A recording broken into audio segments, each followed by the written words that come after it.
Well, since it's here and my parts are wrong at work, I might as well open it up, see what it looks like, right? Make sure everything's right like it's supposed to be.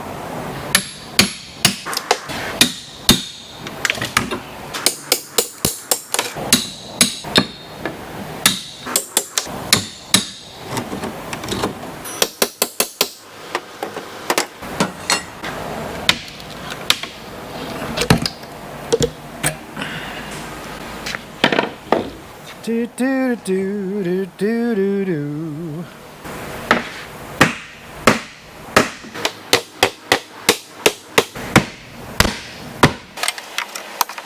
They package them well, I'll tell you that much. I thought these little staples, I'm like, oh, that's silly to put staples in there. They're not going to hold like a nail would. Can't get them apart. Must do okay.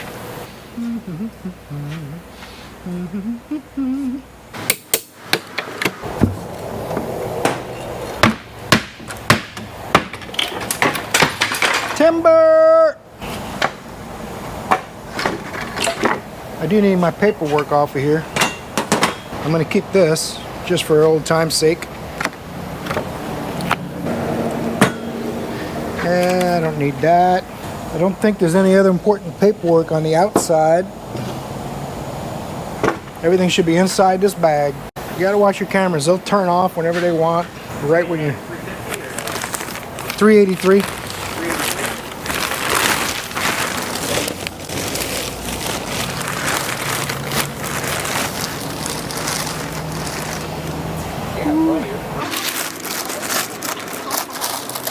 Look at that son of a gun. Pretty. Comes with the timing tab. I almost ordered one. That's really fancy for an aftermarket valve cover. It has a screw-in plastic oil cap. What's even better is you don't have to use one of your breather holes to fill the oil in there. Yeah, PCV. PCV. The breather was here on my other valve covers. PCV was here, and there was nothing on there. They're nice valve. Ooh, I can see my roller rockers. I was wondering what they look like if they were blue or black, but they're black. All right, you guys want to see them? Kyle already saw them. They do come with roller rockers. I'm not sure if it shows up. I have to get a light. They do come with roller rockers. It's hard to find information on it, but you can see them in there, full roller rockers, just like roller cam. Comes with a roller cam, roller rockers, roller lifters, roller everything. I'm going to put my cast valve covers on this.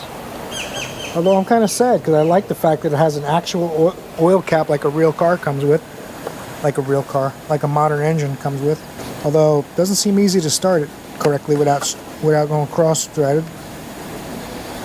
If that's my biggest problem, I'll be a happy camper. There it goes. Cool. Comes with the Holley manual choke carburetor, and I have the electric choke on another carburetor at home I'm going to put on it. Got your Holley paperwork, got your blueprint paperwork. Comes with what I believe is their distributor that they make. The truck's going to be purring like a kitten in no time. It's got their cylinder heads. Cast. People were saying they're Edelbrock heads with their brand on it. I'm like, well, these are cast. It says Blueprint Engines right in it, just like the block does. One piece oil pan gasket. I was wondering if it was going to be painted orange or black. You can get them either way, but I didn't request a certain color. I said, whatever you got in stock, so I don't have to wait 3 months. Another company I checked with, I was going to have them do the engine for me, was 8 weeks wait to start building it. So this looks like the next best thing to having a race shop make you an engine. And this comes with a 3-year, 50,000 mile warranty, so everyone basically goes on the 3 years. Most people are only going to drive a truck like I have a couple thousand miles a year. So, all right, guys, I got my paperwork out. My instructions tells you to, which is a good idea. Remove all the spark plugs, disable the ignition, and don't put fuel in the carburetor.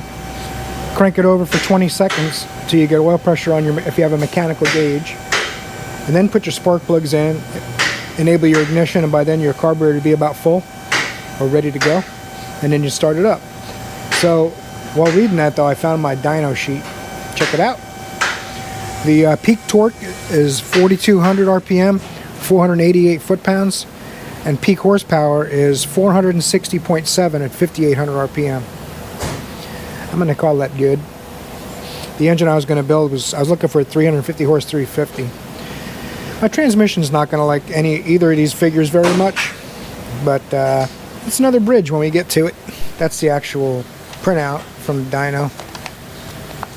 Shows you the numbers. I spent a bunch of time looking on the other page, and shows you the actual peaks on this one. Horsepower in red, torque in blue. Look at that torque curve from about 2,800 RPM. It doesn't really start dropping off till almost at the peak horsepower. I mean, you probably feel it in here somewhere, the difference, but you wouldn't feel it across all that.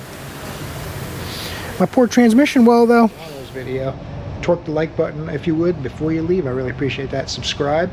Maybe leave a comment. Tell me what you think in the comments below.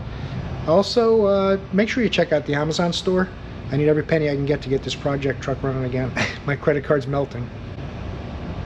And the Amazon affiliate links help out just a tiny bit, but every little bit helps. Appreciate that support. I'll see you in the next video, I hope, because you're awesome.